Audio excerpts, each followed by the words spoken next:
Bonjour, du coup je m'appelle Alizée, je suis étudiante à l'école de guerre économique et alternante chez Suez dans la stratégie et l'innovation. Alors j'ai choisi de travailler sur le projet Gaia-X, qui est un projet de cloud souverain européen.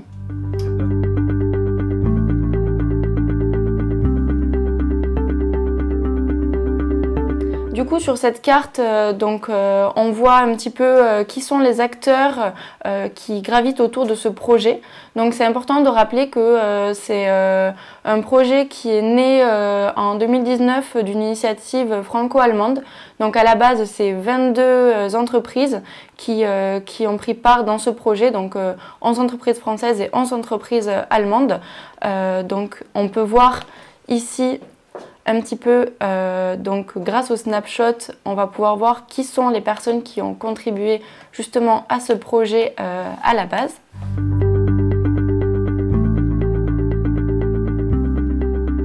Alors la finalité du projet Gaia-X, c'est d'une part une partie technique. On sait qu'aujourd'hui le cloud revêt une importance capitale pour les entreprises, pour l'innovation, pour l'industrie d'une part. Donc l'idée c'est d'avoir une dimension technique commune donc, qui puisse permettre l'interopérabilité des données des entreprises dans le cloud, mais aussi du coup une dimension réglementaire et éthique, une forme de RGPD des entreprises ou des données des entreprises si on veut aller par là. L'idée c'est vraiment voilà, d'avoir un contexte réglementaire pour les fournisseurs de cloud pour qu'il y ait vraiment une transparence au niveau des données et que les entreprises sachent exactement du coup ce que ces fournisseurs de cloud font de ces données. Exactement. Donc à l'heure actuelle, on a les fournisseurs européens qui sont assez petits, on va dire. On a surtout OVH, donc qu'on va retrouver ici. On a le German Edge Cloud, donc c'est les deux fournisseurs, on va dire, de cloud principaux qui prennent part au projet. On trouve aussi des fournisseurs donc comme 3DS Outscale, qui est une filiale d'Asso Systems.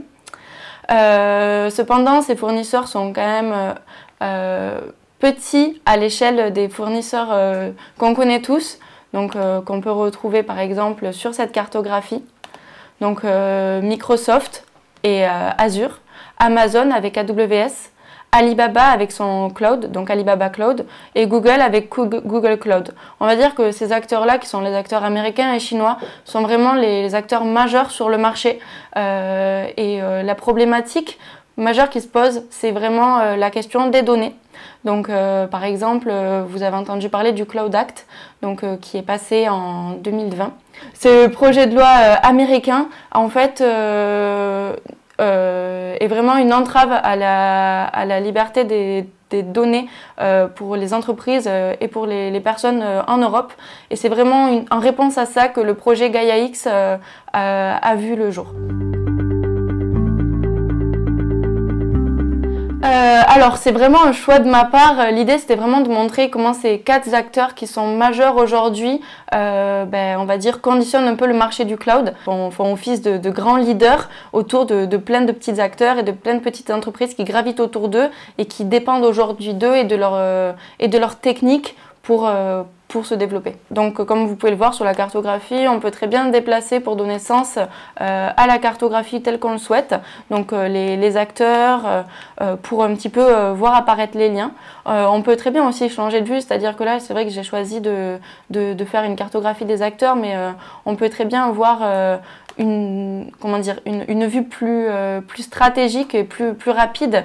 Donc par exemple, là, sur ce dashboard, j'ai bien sélectionné les competitors.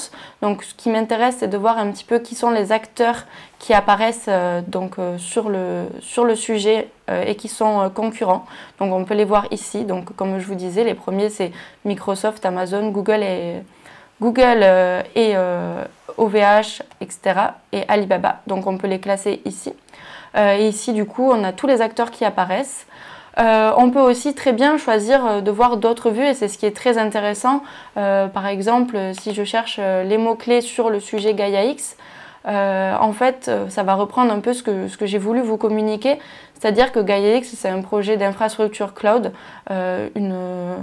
comment dire, un projet qui a pour objectif vraiment de faire office de cloud souverain. Donc il y a la dimension de souveraineté qui apparaît, donc qu'on va retrouver dans les mots-clés.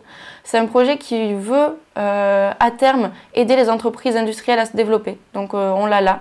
On peut très bien choisir de cliquer par exemple sur la dimension industrielle pour voir un petit peu quelles sont les entreprises qui apparaissent dans ce domaine-là.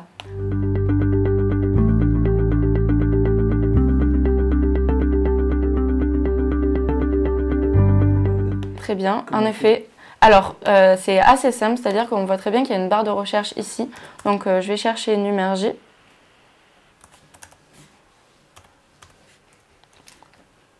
Et donc là, on voit apparaître ce petit, on va dire, cluster d'entreprises. Et on se rend compte qu'en fait, c'est le premier projet donc, qui date de 2012 de cloud. Donc, on a le CloudWatt et Numergy. Et si je clique sur ce lien, je vais accéder à l'article, du coup, qui parle de ce projet.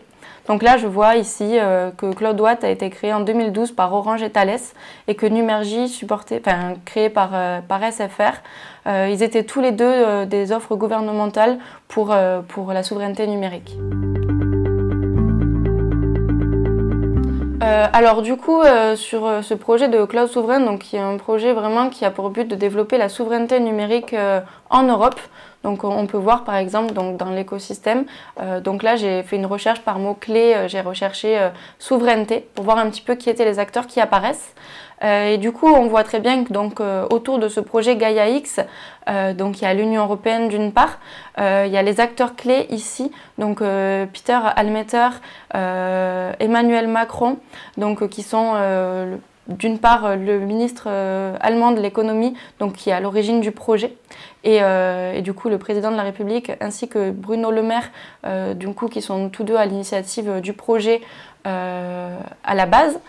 Donc ça c'est en termes de personnes. En termes d'entreprise, on voit ici qu'il y a vraiment un cluster qui se fait autour de Space Data System Industry avec 3DS Outscale et Rea Group et CS Group. Donc en fait là c'est on va dire une sorte de cloud, de data space pour les données industrielles qui s'est déjà montée. Donc là eux ils prennent vraiment la souveraineté aussi.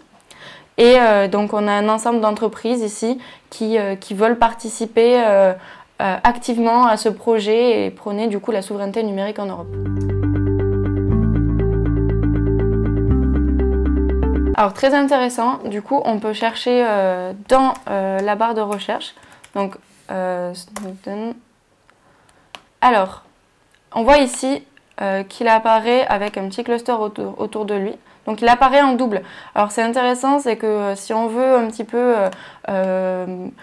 apporter de la valeur à cette cartographie, on pourra très bien merger les deux acteurs ensemble. Donc là je ne vais pas prendre le temps de le faire, mais c'est tout à fait possible. Donc si je clique sur Edward Snowden, en fait là du coup je vois qui sont les personnes à qui il est connecté et je vais trouver du coup tous les articles qui le mentionnent. Donc là... Alors pour moi, le cloud souverain, c'est un projet qui est très intéressant. Il revêt d'une dimension vraiment stratégique pour la souveraineté numérique des entreprises d'une part, mais aussi pour l'innovation. Faut savoir qu'aujourd'hui, dans les entreprises, dans le cloud, il y a à peu près 25% des entreprises en Europe qui utilisent le cloud pour leurs données. L'objectif, c'est de monter à 50%, ce qui double la part de marché pour les entreprises du cloud du coup en Europe. Et ce projet peut vraiment faire office un peu de perspectives de développement pour des entreprises européennes qui sont aujourd'hui peu développées sur le marché du cloud et qui pourraient du coup devenir des acteurs clés et du coup rivaliser avec des géants américains et chinois.